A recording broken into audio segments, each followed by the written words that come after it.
하나님 말씀은 마가복음 10장 26절에서 31절까지 말씀입니다. 신약성경 72쪽입니다. 마가복음 10장 26절에서 31절까지 말씀 제가 읽겠습니다. 제자들이 매우 놀라 서로 말하되 그런즉 누가 구원을 얻을 수 있는가 하니 예수께서 그들을 보시며 이르시되 사람으로는 할 수 없으되 하나님으로는 그렇지 아니하니 하나님으로서는 다 하실 수 있느니라. 베드로가 여짜와 이르되 보소서 우리가 모든 것을 버리고 주를 따랐나이다. 예수께서 이르시되 내가 진실로 너희에게 이르노니 나와 복음을 위하여 집이나 형제나 자매나 어머니나 아버지나 자식이나 전토를 벌인 자는 현세에 있어 집과 형제와 자매와 어머니와 자식과 전토를 100배나 받되 박해를 겸하여 받고 내세의 영생을 받지 못할 자가 없느니라. 그러나 먼저 된 자로서 나중되고 나중된 자로서 먼저 될 자가 많으니라. 아멘. 담임 목사님 나오셔서 말씀 선포하시겠습니다. 오늘은 교회력으로 오순절 후 21번째 주일입니다. 이 시간에 이 주일에 교회력으로 주신 말씀인 마가복음 10장에서 말씀을 봉독을 했는데, 이 말씀을 중심으로 해서 누가 구원을 받을까라는 제목으로 설교 말씀을 드리겠습니다. 아까 찬양대가 다 찬양을 했죠? 누가 구원받는다고요? 예수 믿고 구원받네. 찬양대가 금방 또 잊어버렸는가 보네. 자, 오늘 본문 첫 절 26절을 보면 제자들이 매우 놀라 서로 말하되 그런즉 누가 구원을 받을 수 있는가? 라고 묻고 있습니다. 그렇다면 누가 구원을 받을 수 있는가? 풀어 말씀드리겠습니다만 상황과 더불어서 생각을 해보면 그렇다면 도대체 구원받을 사람이 누가 있겠는가? 이거 아무도 구원받지 못하는 거 아니냐라는 그런 놀란 물음입니다. 지금 우리의 믿음대로 이야기를 한다면 누구보다 구원에 대한 분명한 이해와 믿음을 가지고 있어서 예수 구원의 복음을 분명하게 전해야 될 제자들이 예수님 사역 마지막쯤에 서로 이런 물음을 묻고 있다는 건 이건 정말 대단히 심각한 상황이 아닐 수 없습니다. 어째서 제자들이 이런 물음에 이르게 되었는가? 오늘 물음의 배경이 되는 사건은 마가복음 10장 17절부터 시작해서 31절에 끝맺는데, 그 내용은 여러분이 잘 아시는 예수님을 찾아온 한 부자 청년과 예수님과의 대화입니다. 그 대화 후에 예수님께서 제자들에게 말씀을 하시는 중에 나온 물음입니다. 부자 청년과 예수님의 만남 그리고 헤어짐 그 후에 예수께서 제자들에게 하신 말씀을 듣고 제자들이 당황해서 나눈 물음입니다. 오늘 이 시간에는 우리가 읽은 마가복음이 증언하는 이 사건에 담긴 의미를 조금 깊이 생각해 보면서 교회 설립의 달을 지나며 가을 사역에 임하는 우리들에게 주시는 하나님의 말씀을 들으려고 합니다. 오늘은 말씀을 듣기에 앞서서 교회 설립의 달을 지나는 축복받은 성도로서 우리 서로에게 축복 인사를 나누겠습니다. 오늘 말씀 주제대로 우리 이렇게 축복합시다. 우리 구원받을 성도로 일합시다. 이렇게.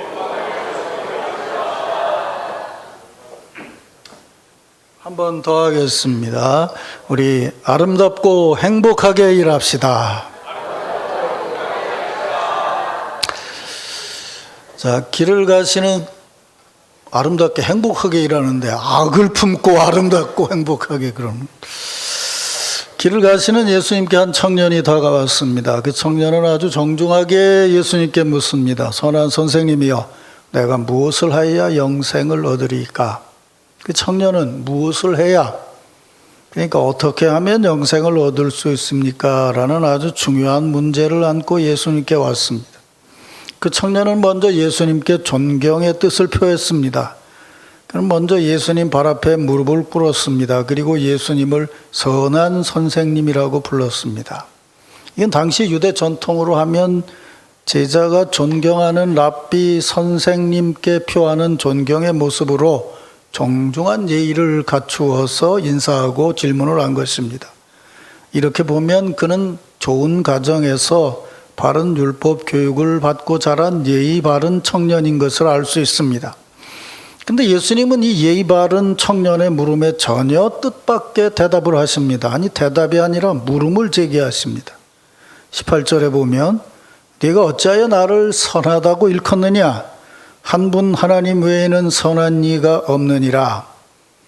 마치 예수님은 그 청년에게 면박이라도 주듯이 퉁명스럽게 그렇게 물으며 답하셨습니다.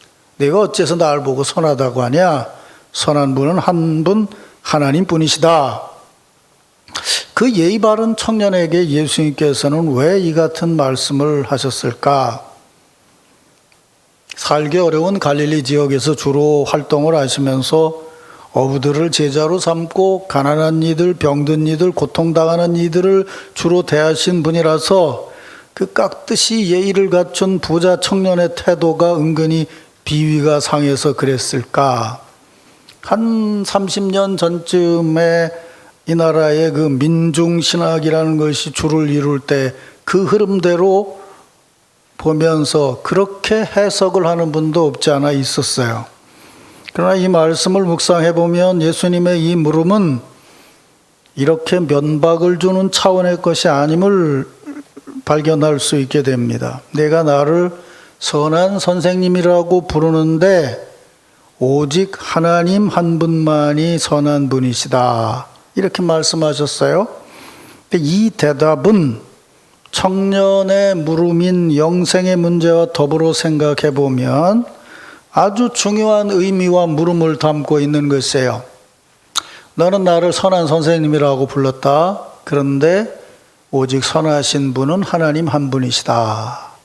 이렇게 전제를 해놓고 보면 우선 첫 번째는 내가 나를 지금 선한 선생님이라고 불렀는데 그 속에 담겨져 있는 뜻이 내가 나를 하나님의 선한 성품을 가진 자로, 오늘 우리의 신학대로 얘기한다면 내가 정말 하나님의 아들이라고 믿고 그분에게서 영생이 올 거라고 생각하면서 그렇게 부른 것이냐라고 묻는 것이 되고, 두 번째는 아니면 네가 선하다는 말의 의미, 진정한 의미를 모르고 그냥 네가 모셨던 선생님들 중에서 다른 이들보다 조금 나은 분이라고 인정하고 그냥 형식적으로 예의로 그렇게 부른 것이냐라고 하는 중요한 물음이 담겨져 있는 것이에요. 우리 기독교 신앙인은 예수님의 말씀대로 선한 분은 오직 한 분 하나님이심임을 믿습니다. 사도 바울의 가르침처럼 이 땅에 사는 인간은 그 어느 누구도 예외 없이 죄인입니다. 그러기에 죄인된 우리는 주님의 형벌 앞에 서 있습니다. 이 형벌을 넘어서는 영생은 오직 선한 하나님께만 있습니다. 그 하나님의 선한 영생의 길을 우리에게 보여주시기 위해서 오신 분이 예수 그리스도, 하나님의 아들 예수 그리스도이십니다. 하나님의 아들이시오 하나님이신 그분만이 우리에게 영생을 주실 수 있는 분입니다. 그래서 우리는 하나님의 아들 예수 그리스도를 통한 구원과 영생의 길을 믿고 있습니다. 이런 신앙적인 의미에서 예수님을 선한 선생님이라고 믿고 고백하며 그분 앞에 꿇어 엎드려 경배하고 구원의 길에 들어서서 선생 되신 그분의 길을 따라 살아가는 것이 영생을 향한 우리의 믿음의 길입니다. 믿습니까, 여러분? 그 내용 전체가 바로 아까 찬양대의 찬송, 예수 믿고 구원받네 속에 담겨져 있는 신앙적인 의미인 것이죠. 그런데 이어지는 사건을 보면 이 청년은 이런 진리를 깨달지 못한 것 같고 단지 선생님께 올려드리는 예의로 예수님께 인사를 하고 그렇게 부른 것 같습니다. 예수님은 19절에 보면 그 청년에게 네가 계명을 안 하니 이렇게 하라고 했지 않느냐라고 말씀하세요. 그러니까 예수님의 이 말씀은 뭐냐 하면 네가 나를 랍비로 생각하고 대한다면 랍비로서 너에게 말해준다라고 하면서 계명을 안 하니 이렇게 하라고 하지 않았냐라고 랍비로서 대답을 해요. 그러니까 이 청년은 랍비에게 배운 제자로서 아주 자신 있게 대답을 해요. 이것은 제가 어려서부터 다 지켰나이다. 역시 예상한 대로 좋은 가정에서 바른 교육을 받은 청년다운 완벽한 대답입니다. 그런데 이런 완벽한 율법적인 대답을 하는 청년에게 예수님께서는 전혀 뜻밖의 말씀을 하세요. 네게 한 가지 부족한 것이 있으니 가서 네게 있는 것을 다 팔아 가난한 자에게 주라. 그리하면 하늘에서 보화가 네게 있으리라. 그리고 와서 나를 따르라. 이 말을 들은 청년은 재산이 많은 고로 슬픈 기색을 띠고 근심하며 돌아갔다고 하고, 그런 얘기 끝에 제자들이 수군거리면서 하는 말이 그렇다고 그러면 도대체 구원받을 사람이 누가 있겠느냐, 그런 얘기를 나눴다는 거죠. 이제 여기 담긴 의미를 조금 자세히 생각해 보려고 하는데, 우선 첫 번째 드는 생각은 그래요. 제자들의 이 당황함처럼 참 사건의 결말이 좀 씁쓸름하고 아쉽다, 그런 생각이 먼저 들어요. 무슨 말씀인가 하면 예수님의 사역을 기록하고 있는 네 권의 복음서를 보면 예수님께 온 사람들은 귀신 들린 자든 병든 자든 소외된 자든 이름이 알려진 자든 아닌 자든 자진해서 왔든 끌려서 왔든 간에 거의 모두가 다 회복이 되어서 돌아가든지 예수님을 따르는 제자가 되었는데, 아니 이렇게 예의 바르고 율법도 잘 알고 부자인 청년만 어떻게 슬픈 얼굴로 돌아갈 수 있었느냐, 이 대목이 참 아쉽지 않냐 그 말이에요. 우리들의 계산으로 하면 이 정도의 청년이라면 예수님께서 딱 보시고 야 요놈 잘 키우면 쓸만한 제자가 되겠다 이렇게 생각하시고, 좀 부족해도 우리 하는 말로 좀 칭찬 좀 해주시고 좀 받아주시고, 그래서 제자의 길을 걷게 했더라면 훨씬 더 좋은 열매도 맺어질 수 있지 않았겠느냐, 그런 생각이 들기도 한다는 거예요. 그런데 예수님은 그 청년에게 내게 한 가지 부족한 것이 있으니 가서 내게 있는 것을 팔아 가난한 자에게 주라. 그리하면 하늘에서 보화가 내게 있으리라. 그리고 와서 나를 따르라. 그 아주 단언적으로 말씀을 하니까 그 예의 바른 청년이 슬픈 얼굴로 돌아갔다는 거죠. 그런데 이 말씀을 잘 들여다보면 사실은 이미 찾아올 때부터 이 청년에게는 돌아갈 수밖에 없는 요인이 이미 담겨져 있었어요. 자, 이 청년의 그 삶의 상황에서부터 생각을 해보자고요. 말씀드린 대로 이 청년 부잣집 아재인 것 같아요. 부유한 가정에 태어나서 랍비들에게 하나님의 선민으로 살려면 이렇게 살아야 된다는 율법을 배웠던 것 같아요. 거기다 지금 물려받은 재산도 많은 젊은이에요. 그러니까 이 청년은 지금까지 자기가 배우고 살아온 것, 그걸 바르게 잘 실천하고 살아가게 되면 하나님의 백성으로 부족함이 없겠다고 생각을 했던 것 같아요. 이것은 제가 어려서부터 다 지켰습니다 라는 그 청년의 대답 속에 이미 그런 의미가 담겨져 있죠. 그렇게 모범적으로 살던 중에 이 청년이 아마 예수님의 소문을 들었던 것 같아요. 다른 랍비보다는 뭔가 큰 그분이 있는데 그분에게 가면 영생에 합당한 것을 조금 더 배울 수 있지 않겠는가라는 생각이 들어서 아마 예수님께 찾아왔을 수도 있고, 또 하나는 그분께 가도 내 정도 살면 인정받을 수 있지 않겠냐라는 자신감을 가지고 왔을 수도 있습니다. 그랬더니 예수님은 정말 그 청년의 생각처럼 말씀을 이렇게 하세요. 네게 한 가지 부족한 것이 있다, 이렇게 말씀을 하셨어요. 그 말을 듣는 순간까지는 그래, 내가 이제 제대로 찾아온 것 같다. 내가 지금까지 잘 살았지만 한 가지만 더 보태면 된다고 말씀하시는 것 같다, 이렇게 얘기를 했다는 거죠. 전에 한번 몇 달 전인지 제가 말씀을 드렸는데, 사두개인과 바리새인의 차이는, 사두개인은 성경에 기록된 것만 믿어요. 구약 성경에. 그러니까 예수님의 부활이나 이런 걸 전혀 믿지 않아요. 근데 바리새인들은 성경 플러스 구전을 믿어요. 성경에 나와 있는 것을 풀어 설명해 주는 랍비의 말씀을 읽는다 그 말이에요. 그러면 천국에 간다, 예를 들어서 영생을 얻는다라는 얘기를 했을 때 사두개인들은 성경만 봐요. 근데 바리새인들은 그 말을 풀어내는 랍비들의 해석을 들어요. 그러니까 선생님의 해석들 중에 조금 나은 해석을 들을 수 있다 생각하고 지금 예수님을 찾아온 거예요. 그랬더니 예수님이 말씀하세요. 네가 이런 말도 듣고 이런 말도 들었는데 한 가지 부족한 게 있다. 그러니까 청년의 생각은 뭐냐면, 요거 한 가지만 더 채우면 되겠구나라고 생각을 했겠죠. 근데 문제는 그 한 가지라는 게 청년의 생각과 전혀 달랐다는 거예요. 다 지켰는데 한 가지만 더 지키면 된다는 그런 한 가지가 아니었다는 거예요. 그 한 가지는 다 지킴을 넘어서는 오직 한 가지였어요. 그게 뭐냐면 가서 너희 있는 것을 다 팔아서 가난한 자에게 주라는 거예요. 이건 다 지킨 다음에 플러스해서 한 가지 지킬 수 있는 것이 아니었어요. 적어도 그 청년에게는 말이에요. 왜냐하면 지금까지 이 청년이 살아온 삶은 바로 이것 한 가지 위에 있었어요.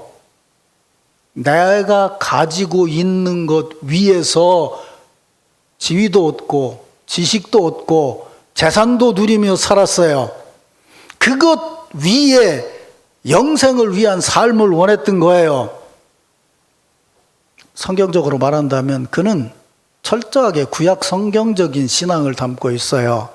구약 성경대로 이야기를 하면, 예수님으로 재해석되지 않으면 그 사람들이, 구약의 신앙인들이 얘기하는 영생이라는 것은 뭐냐 하면, 하나님이 주시는 영원한 축복이라는 것은 뭐냐 하면 좋은 가정을 이루고 부를 누리고 많은 자녀들을 거느리고 무병장수하며 살아가는 것이 선민의 축복이었어요. 하나님이 주신 땅에서요.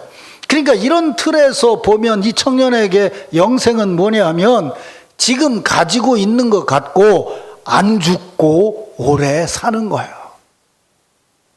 그런데 그 청년에게 지금 그런 틀에서 내가 무엇을 해야 영생을 얻을 수 있겠습니까? 내가 가지고 있는 것, 이것 가지고 뭘 조금 더 하면 영생을 얻을 수 있겠습니까? 라고 물었는데, 다시 말하면 자기가 가지고 있는 재산과 지위와 젊음을 가지고 무엇을 해야 이 삶이 지속될 수 있느냐라고 물었는데, 결정적으로 가장 중요한 걸 예수님께서는 내놓으라는 거예요.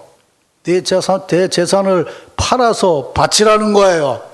그러니까 이 단락에서 우리가 분명히 분별해야 되는 건 뭐냐 하면, 예수님이 말씀하신 영생과 청년이 생각하는 영원한 삶이 다르다는 거였어요. 그래서 예수님 말씀하세요. 하늘에서 보화가 내게 있으리라. 가서, 어째 아멘들을 안 한대. 가서 내게 있는 것을 팔아서 가난한 자에게 주면 하늘에서 내게 보화가 있으리라. 이것이 예수님이 말씀하시는 영생의 근본 틀이었어요.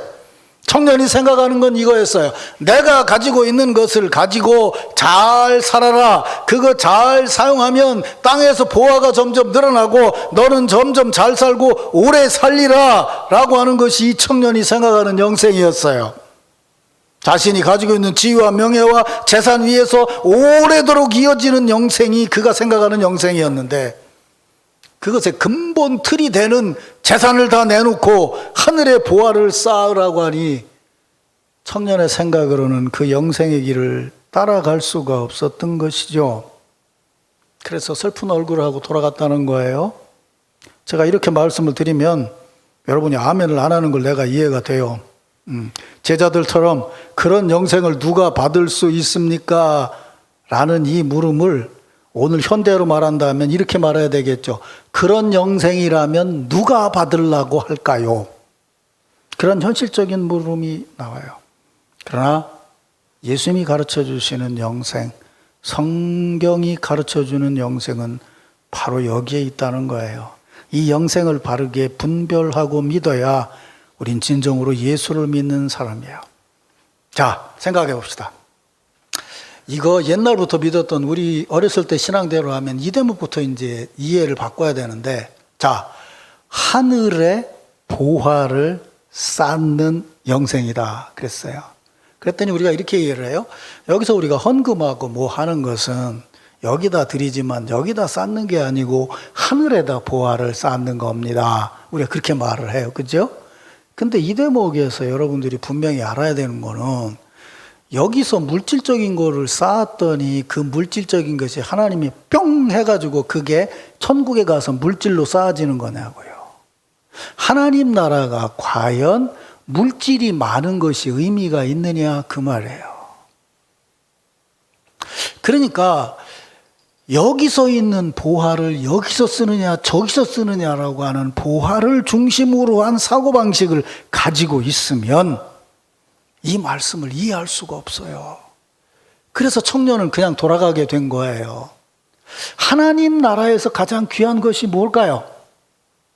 요한계시록까지 읽으면 하나님 나라에서 가장 귀한 것이 뭐예요? 여기서 쓰는 금은 보화인가요? 많은 돈인가요? 아니면 수표인가요? 아니에요. 사실은 이 대목을 잘 읽어보면 그걸 알 수 있어요. 우리는 아까 조금 전에 제가 그렇게 말했어요. 예수님이 청년에게 퉁명스럽게 이렇게 말했다고 그러는데 마가는 그렇게 말하지 않아요. 뭐라고 말하느냐 하면 21절을 보세요. 예수께서 그를 보시고 사랑하사라고 되어 있어요. 그러면 아까 처음에 읽었던 선한 분은 오직 한 분 하나님이시니라 네가 어째 나를 선하다고 하느냐라는 말씀과 예수님이 그를 사랑하셔서 말씀하셨다는 이 두 가지를 합쳐보면, 예수님이 말씀하시는 영생은 죽어서 가는데 거기다 보화를 쌓는다는 의미가 아니고 선하신 하나님의 사랑이 넘쳐나는 곳이 하나님 나라요 영생이라는 것이에요. 믿습니까 여러분? 이게 바뀌어져야 되는 거예요. 그러니까 지금 예수님은 선한 하나님의 사랑으로 이 청년에게 말하고 있는 거예요. 내가 너에게 전해줄 영생은 뭐냐면 하늘의 보화를 쌓는 것인데 그 하늘의 보화가 뭔 줄 아냐? 선한 하나님의 사랑 가운데 사는 것이다 라고 말했어요. 이런 깊은 의미를 이해할 수 있었겠어요? 못했죠. 그러니까 가서 내게 있는 것을 팔으라는 말조차도 자기가 생각하는 영생의 길의 한 가지 방법으로 생각하고 율법적으로 받아들였던 거예요. 가서 내게 있는 것을 팔아서 가난한 자에게 주라는 말은 현실적인 의미가 아니고 의미상의 가르침이에요. 예수의 사랑으로 살라는 얘기죠. 하나님 사랑으로 살라는 얘기죠. 그런데 랍비의 가르침으로 받아들였어요. 가서 그렇게 살면 천국에 보화가 쌓아지리라는 것도 여기 있는 것 같다 거기로 옮기는 걸 생각했어요. 이 젊은 청년의 생각으로는 그게 받아들여질 수가 없죠. 돈 여기서 써야지 거기 가서 쓰면 뭐 할 거냐는 생각이 들지 않았겠냐 그 말이에요. 그러니까 율법적인 기준 안에서, 세상적인 기준 안에서 그걸 받아들이고 있어요. 그거 다 버리고 나를 따르라는 것도 율법적으로 받아들이고 있어요. 그 얘기가 아니에요. 너는 이제 선한 하나님의 사랑으로 세상을 보고 그 길을 가는 내 길을 따라오라는 것이 예수님의 가르침이었어요. 그러나 그걸 분별하지 못했던 거죠. 이 대화 사건을 보는 제자들도 그렇게 예수님을 따랐지만 이 청년의 사고와 별로 다르지 않은 생각에서, 그렇다면 도대체 누가 구원을 받을 수 있겠는가? 아니, 저런 청년이 구원받지 못한다면 누가 구원을 받을 수 있겠는가라고 수군거렸다는 거예요. 그랬더니 수군거리는 제자들에게 예수님께서 이렇게 말씀하세요. 낙타가 바늘기로 나가는 것이 부자가 하나님 나라에 들어가는 것보다 쉬우니라. 그랬더니 이 말도 또 그 기준으로 듣는 거예요. 그래서 바늘기 구멍이 어떤 게 큰가를 세고 있어요. 그런 얘기가 아니죠. 이런 틀로 보는 사람들, 그러니까 부자냐 가난한 자는 안목으로 천국의 축복을 보고 자신을 보고 남을 보는 사람은 절대로 하나님 나라에 들어갈 수 없다는 거예요. 그걸 넘어서서 부자냐 가난냐가 문제가 아니고 예수를 통해서 주시는 선한 하나님의 사랑으로 모든 것을 들여다보고 부자도 보고 가난한 자도 보고 예수님의 뒤를 따라가는 자가 진정으로 천국에 이를 수 있다는 것을 말씀해 주고 있다는 것이에요. 사랑하는 성도 여러분, 교회 설립의 달을 지나면서 바른 예수 신앙으로 주의 사역에 임하시기를 주의 이름으로 축원합니다. 예수를 믿었더니 신앙의 지혜가 쌓아지는 게 아니라 세상적으로 지혜로워져서 세상의 지식, 지위, 재산 등 세상적인 기준으로 호불호를 가리면서 예수님을 따르려 하지 말고 그 모든 것을 넘어서서 선한 하나님의 사랑으로 우리에게 오셔서 지극한 사랑을 베푸신 예수의 사랑으로 주의 사역에 임하시기를 주의 이름으로 축원합니다. 하나님께서 예수 그리스도로 우리에게 심어주신 그 사랑으로 교회 안에서 서로 교제하고 사역하고 그분의 뒤를 따라서 그분이 다시 오시는 날까지 그분의 뒤를 열심히 따라 살아가는 구원받은 성도의 축복을 누리시기를 주의 이름으로 축원합니다. 이런 축복이 교회 설립의 달을 지나는 남천 가족 모두에게 함께하기를 주의 이름으로 축원합니다. 한 가지만 더 생각을 해보겠습니다. 자, 다시 생각해보세요. 예수께서 길 가실 때 달려와서 꿇어 엎드려서 선한 선생님이여 내가 무엇을 하여야 영생을 얻으리까? 그랬더니 가서 있는 거 다 팔아서 가난한 자에게 주고 그러면 하늘에 네 보화가 쌓아질 것이다. 그리고 나서 나를 따르라. 그랬더니 이 청년이 슬픈 기색을 하고 근심하며 돌아갔다는 거예요. 나도 어려서부터 이런 얘기를 들었어요. 이런 설교를 들었어요. 이 청년이 말이죠. 돈도 있고 좋은 가정에서 태어났고 지식도 있고 세상적인 지위도 있는데 가만히 생각해 보니까 한 가지 부족한 것이 생각났다는 거예요. 그게 뭐냐면 영생이라는 것이었다는 거예요. 그래서 영생을 얻으려고 예수님께 왔다는 거예요. 그럼 그 기준으로 말하면 이 땅에서 쌓은 게 헛되고 모든 게 다 헛거라서 영생을 얻으려는 마음으로 이 청년이 왔다면 예수님이 이거 버리고 다른 사람에게 주면 네가 영생을 얻을 거라고 얘기했을 때 그런 구조로 얘기해서 정말 이 청년이 영생을 소중한 것으로 여겼다면 그 재산 안 팔았겠냐고요. 예수님 얘기하시잖아요. 어떤 사람이 밭 갈다가 큰 진주를 발견하면 그 밭 살려고 온갖 것을 다 팔고 그거 구하지 않냐 그 말. 정말 이 청년이 자기가 가지고 있는 것보다 예수께서 주시는 영생이 더 소중한 것으로 믿었다면 물어볼게요. 여러분 정말 그렇게 믿으세요? 어째 아멘을 안 하는데 이 양반들이. 아니 세상에 그 어떤 것보다도 영생이 더 소중한 것을 믿으세요? 지금요 우리 할머니 표현대로 얘기할게요. 배지가 불러서 그래요. 니들이 지금 당장 여러분들이 뭐 이런 얘기하기 뭐한데 기도하시라고 말씀드릴게요. 노영희 집사가 지금 많이 어려워요. 많이 어려워서 호스피스 병동으로 가야 될 상황에까지 이르렀다고 저한테 왔어요. 지금 노영희 집사에게 재산이 중요할까요? 지위가 중요할까요? 명예가 중요할까요? 안 해요. 이 땅에서 삶을 마무리한다고 한다면 영원한 하나님 나라의 축복이 가장 소중한 거죠. 지금 우리가 살만 하고 누릴만 하고 가질만 하니까 여기서 그거 가지고 뭐 네가 크냐 내가 크냐 얘기하고 있죠.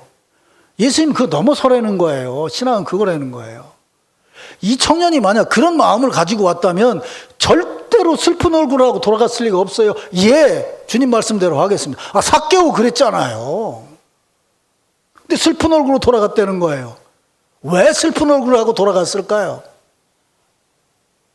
교만이죠. 내가 봐서는 교만이에요. 무슨 얘기냐면 이런 거예요. 내가 지금까지 배운 걸로 생각했을 때는 나 정도 살면 그래도 영생을 누리며 살 수 있겠다. 조금 나은 선생님에게 가서 좀 물어보자. 그랬더니 이분이 하는 말이 전혀 자기 생각하고 다른 얘기를 하는 거예요. 믿어지는 게 아니라 기가 막힌 거예요.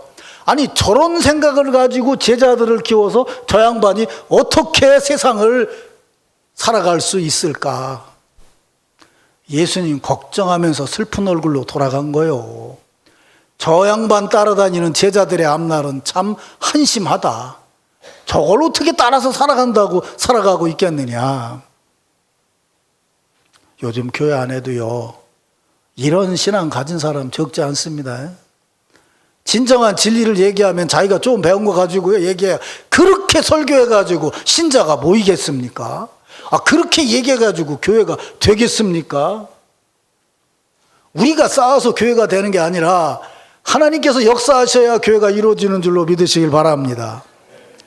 사도행전 2장을 보고 얘기를 해요. 방언하고 모든 일을 했더니 교회가 부흥됐다고 얘기해요. 아니에요. 사도행전 읽어보세요. 하나님께서 모이는 자의 숫자를 더하시니라. 공연히 예수님 보고 슬퍼하지 마세요. 진짜 슬퍼하고 애통해야 되는 거는 그런 사람들을 보고 우리가 안타까움으로 슬퍼해야 되는 거겠죠. 저게 별게 아닌데. 이게 마가복음이에요. 말씀드렸죠? 마가복음은 교회 밖에 가다가 와서 지금 감옥에 갇히고 당장 죽음을 앞두고 있는 신자들에게 주신 말씀이에요. 이 사람들에게 예수님 앞에 무릎을 꿇는 것이 뭐겠어요? 돈 가지고 살아가는 거겠어요? 아니에요. 하나님, 선하신 하나님의 사랑만이 우리를 구원할 수 있습니다 라고 믿었던 거예요. 그래서 마가복음은 예수님의 말씀으로 이렇게 더 달아요. 예수와 복음을 위해서 이러저러한 것을 버린 자는 내세 영생을 받지 못할 자가 없느니라. 이것을 깨달은 자는 설령 나중에 믿었어도 먼저 된 자가 많으니라. 로마에서 늦게 예수를 믿은 신앙인들이 이 말씀에 얼마나 큰 위로를 받았을까요? 그래서 기독교가 온 유럽에 퍼지게 된 것 아니겠어요? 사랑하는 성도 여러분, 오해하지 마세요. 제가 지금 여러분들 보고 가진 거 다 내놓고 예수 믿어라 이런 말 하는 거 아니에요? 가진 걸 내놓느냐 안 내놓느냐라는 기준으로 신앙을 보지 말라는 거예요. 예수님의 사랑에 근거해서 신앙을 보라는 거예요. 그때 우리의 생각은 내놓을 수도 있고 모을 수도 있고 갚을 수도 있고 줄 수도 있는 거예요. 세상의 기준을 가지고 신앙을 들여다보기 시작하니까 교회는 경영이 되는 거예요. 이거는 하나님의 교회의 바른 방식이 아니에요. 우리는 우리가 교회를 위해서 무슨 생각을 하고 하나 더 하면 교회가 성장할 수 있고 내가 신앙이 클 수 있다는 교만을 버려야 바른 신앙생활을 할 수 있는 거예요. 우리를 신앙인 되게 하심은 하나님의 은혜예요. 믿습니까 여러분? 하나님의 선하신 뜻이에요. 믿습니까 여러분? 그걸 분별하게 하는 게 예수 그리스도의 사랑이에요. 믿습니까 여러분? 우린 말해요. 우린 예수님의 뒤를 따라 살아가야 됩니다 라고 얘기하면서 율법적인 조항을 하나둘씩 늘리면 되는 줄 알아요. 아니에요. 예수님의 뒤를 따라가는 건 뭐냐면 그 사랑에 점점 몰입해 가는 거예요. 그 사랑이 우리를 새롭게 하는 것이죠. 교회 설배다를 지나면서 다시 한번 말씀드립니다. 바른 신앙으로 주의 사에게 임하시기를 바랍니다. 오직 하나님만 아실 수 있다는 예수님의 말씀이 여러분의 신앙의 근본이 되어서 그 위에서 신앙의 길을 걸어가시기를 바랍니다. 우리의 지식이나 지위나 재물은 하나님의 일을 평가하는 기준이 아니라 하나님의 사랑을 위해서 쓰여져야 될 도구임을 믿으시길 바랍니다. 그것들이 아름답게 쓰여질 때에 하나님의 교회는 더 풍성해질 것이고 우리 교제는 더 아름다워질 것이고 우리의 사역은 더 깊어져 나갈 것이에요. 주님의 은혜 안에서 기도하면서 정말 우리의 삶과 구원과 영생을 오직 주께 맡기고 주님의 사역에 임하시기를 바랍니다. 이런 은혜와 축복이 우리 남천 공동체 안에 속한 성도들 모두에게 함께하기를 주의 이름으로 축원합니다.